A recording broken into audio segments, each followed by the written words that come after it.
പുസ്തകമാണ് ഇത്. നിങ്ങളത് വായിക്കണം. ഒരുപാട് ഒരു വിഷൻ ബോധങ്ങളെ പറ്റിയൊക്കെ നമ്മൾ വിചാരം ഉണ്ടാകുന്നത് ഈ പുസ്തകം പഠിക്കുമ്പോഴാണ്. നിങ്ങളത് വായിക്കണം. വലിയ വിഭാഗം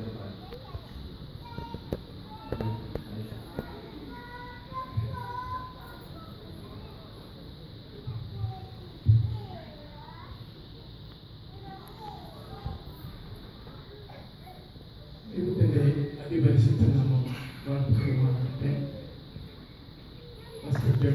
രാജേഷ് തോമസ്, കർത്താവിൽ പ്രിയ വിശ്വാസ സമൂഹമേ, കുഞ്ഞുങ്ങൾ, ഇന്ന് പ്രിയപ്പെട്ട അച്ഛൻ പറഞ്ഞ ഒരു കാര്യം ഞാൻ എപ്പോഴും എൻ്റെ ഹൃദയത്തിൽ ചിന്തിക്കുന്ന ഒരു കാര്യമാണ്. എന്നാൽ ഈ രാജ്യത്തേക്ക് വന്നതിന് ശേഷം ഏറ്റവും കൂടുതൽ ഞാൻ ശ്രദ്ധിക്കുകയും ഞാൻ ജോലി ചെയ്ത ഹോസ്പിറ്റലിൽ കിടന്ന പേഷ്യന്റിലൂടെ മനസ്സിലാക്കി ചെയ്ത ഒരു കാര്യമാണ്. ഒരു മനുഷ്യ ജീവിതത്തിലെ ഏറ്റവും പ്രയാസകരമായ ഒരു അനുഭവമാണ് സ്ട്രെസ്. 90% അസുഖങ്ങളും അതിൽ കൂടെയാണ് വരുന്നത്.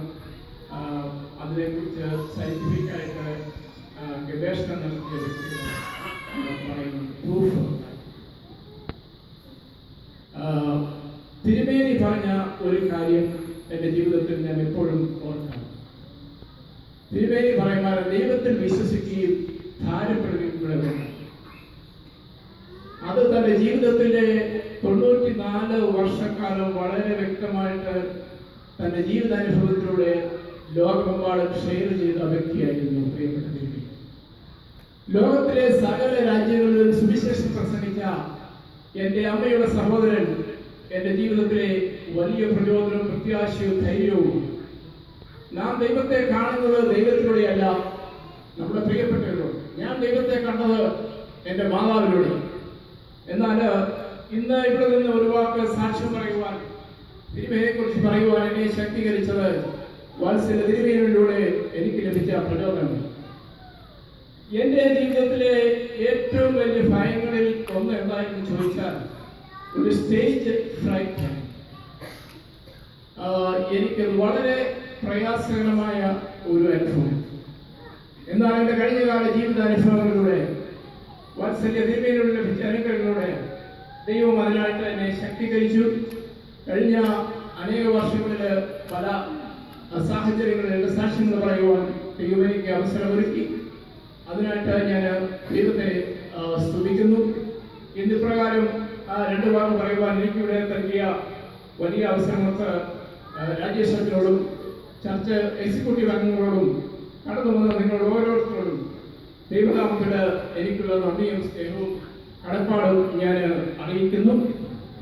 തിരുമേനി പറഞ്ഞ ഒരു കാര്യം ഞാൻ നിങ്ങളുമായിട്ട് ഷെയർ ചെയ്യാൻ ആഗ്രഹിക്കുകയാണ്. എൻ്റെ മകളുടെ മാമോദിസായ്ക്ക് തിരുമേനി വന്നപ്പോൾ ഒരു കാര്യം പറയും. എൻ്റെ സഹോദരിയുടെ വിവാഹത്തിൽ എനിക്ക് സംബന്ധിക്കുവാൻ സാധ്യമായില്ല. കാരണം സഭയുടെ വ്യത്യാസം കാരണം സഭ തിരുമേനി അനുവദിച്ചു. തിരുമേനി പറഞ്ഞു, അത് എൻ്റെ ജീവിതത്തിൽ സംഭവിച്ച ഒരു തെറ്റായില്ല. ഇന്നാണെങ്കിൽ ഞാൻ തീർച്ചയായിട്ടും ആ സഹോദര വിവാഹത്തിൽ സംബന്ധിക്കുമായിരുന്നു. തൻ്റെ ജീവിതാനുഭവങ്ങളിലൂടെ, ദൈവം കാണിച്ച ജീവിതാനുഭവങ്ങളിലൂടെ അത് തൻ്റെ ജീവിതത്തിൽ പകർത്തി എഴുതിയ വ്യക്തിയായിരുന്നു വാത്സല്യ തിരുമേനി. 3 സുവിശേഷങ്ങളിൽ ആവർത്തിച്ച് പറയുന്ന ഒരു കാര്യം, നിങ്ങൾ എനിക്ക് വേണ്ടിയോ സുവിശേഷത്തിന് വേണ്ടിയോ അപ്പനെയോ അമ്മയോ കുഞ്ഞുങ്ങളെയോ ഭാര്യയോ ഭർത്താവിനെയോ വസ്തുവകളെയോ വെടിഞ്ഞാൽ ഈ ലോകത്തിൽ തന്നെ 100 മടങ്ങായിട്ടും വരുവാനുള്ളത് നിത്യജീവനെയും പ്രാപിക്കാത്തവൻ ആരുമില്ല എന്ന് സത്യമായിട്ട് ഞാൻ നിങ്ങളോട് പറയുന്നു. ദൈവത്തിന് വേണ്ടി സകലവും വെടിഞ്ഞ വ്യക്തിയായിരുന്നു തിരുമേനി. അതിലൂടെ തിരുമേനിക്ക് 100 അല്ല 1000 മടങ്ങായി പ്രതിഫലം ദൈവം ഈ ലോകത്തിൽ കൊടുത്തു. തന്നെയല്ല, ദൈവ രാജ്യത്തിലേക്ക് തിരുമേനി പ്രവേശിച്ചു എന്നുള്ള കാര്യത്തിൽ നമുക്ക് സംശയം. ഓർത്തഡോക്സ് സഭയിലെ എല്ലാ അംഗങ്ങളോടും, നിങ്ങൾ ഓരോരുത്തരോടും, എല്ലാ സഭാംഗങ്ങളും, അച്ഛന്മാരോടും തിരുമേനിമാരോടും ഭാഗവതന്മാരോടും എല്ലാവർക്കും ഞാൻ കുടുംബാംഗങ്ങൾക്ക് വളരെയധികം നന്ദിയും സ്നേഹവും കടപ്പാടും. കാരണം തിരുമേനിയുടെ ആഗ്രഹത്തെ, ആറ്റിറ്റ്യൂഡിനെ ഏറ്റവും അധികം സപ്പോർട്ട് ചെയ്ത് ഇത്രയധികം പ്രവർത്തനങ്ങൾ നടത്തുവാൻ തിരുമേനിയെ സഹായിച്ചത് നിങ്ങളുടെ തിരുമേനി ആയിരത്തിലധികം അച്ഛന്മാരെ പഠിപ്പിച്ചു, ധാരാളം തിരുമേനിമാരെ പഠിപ്പിച്ചു, ഇപ്പോഴത്തെ ബാബ തിരുമേനിയെ പഠിപ്പിച്ചു, 60ലധികം പുസ്തകം എഴുതി. ഇപ്പോൾ അതിനുശേഷം തിരുമേനിയെ കുറിച്ച് പ്രൊഫസർ തോമസ് നീലാവട്ടൻ എഴുതുന്ന 5ാമത്തെ പുസ്തകമാണ് ഈ പുസ്തകം. മലങ്കരയുടെ സ്നേഹദൂതൻ എന്നാണ് ഇതിൽ എഴുതിയിരിക്കുന്നത്. ഇത് തിരുമേനിയെ കുറിച്ച് നീലാവളസാറ് എഴുതിയ ഒരു ഗ്രന്ഥമല്ല. തിരുമേനിയെ കുറിച്ച് 10-20 പേർ അവരുടെ ജീവിതത്തിലൂടെ ലഭിച്ച അനുഭവങ്ങൾ ഷെയർ ചെയ്യുന്ന ഒരു ചെറിയ പുസ്തകം. അതിൽ ക്രിസ്ത്യാനികളുണ്ട്, ഹിന്ദുക്കളുണ്ട്, രാഷ്ട്രീയക്കാരുണ്ട്, പല വ്യക്തികളുണ്ട്. ഞാനിത് വായിച്ചു കഴിഞ്ഞപ്പോൾ എനിക്ക് വളരെയധികം പ്രചോദനം തോന്നി. ഇത്രയധികം വ്യക്തികളെ സ്വാധീനിക്കുവാൻ തിരുമേനിക്ക് എങ്ങനെ സാധിച്ചു? ക്രിസ്ത്യാനികളെ മാത്രമല്ല, അക്രൈസ്തവരെ, ജീവിതത്തിന്റെ ഏത് സാഹചര്യത്തിൽ കൂടെ കടന്നു പോകുന്ന വ്യക്തികളെയും വളരെ ബഹുമാനത്തോടെ സ്നേഹത്തോടെ കരുതിയിരുന്ന വ്യക്തിയായിരുന്നു. ഇന്ന് അച്ഛൻ പറഞ്ഞതുപോലെ ദൈവവും നമ്മളെ കുറിച്ച് അതാണ് ആഗ്രഹിക്കുന്നത്.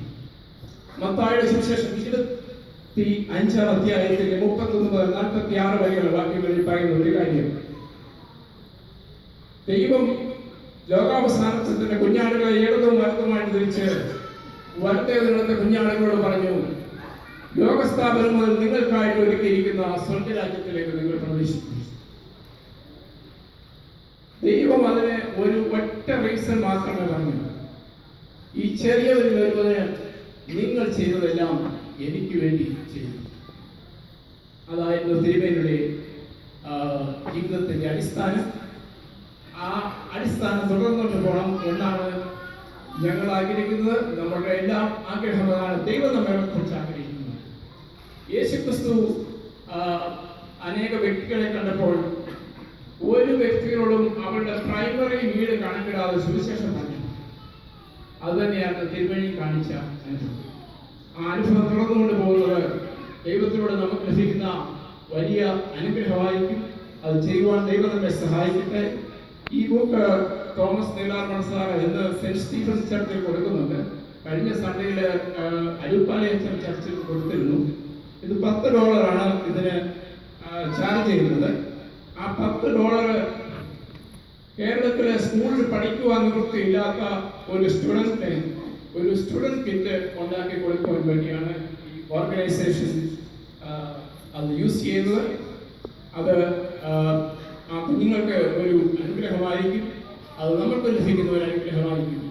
അത് പിന്തുടരുവാൻ തിരുമേനിയുടെ പാതയെ പിന്തുടരുവാൻ ദൈവം നമ്മെ കാണിച്ച ജീവിതത്തിന്റെ അനുഭവങ്ങളെ പിന്തുടരുവാൻ നമ്മെ ഓരോരുത്തരും ദൈവം സഹായിക്കട്ടെ എന്ന് പ്രാർത്ഥിക്കുകയും ആഗ്രഹിക്കുകയും ചെയ്യുന്നുണ്ട്. ഈ അവസരത്തിൽ ഒരിക്കൽ കൂടി നന്ദി പറഞ്ഞുകൊണ്ട് ഞാൻ എൻ്റെ വാക്കുകളെ ചുരുക്കുന്നു. ദൈവം ഓരോരുത്തരെയും അനുഗ്രഹിക്കുന്നു. Thank you.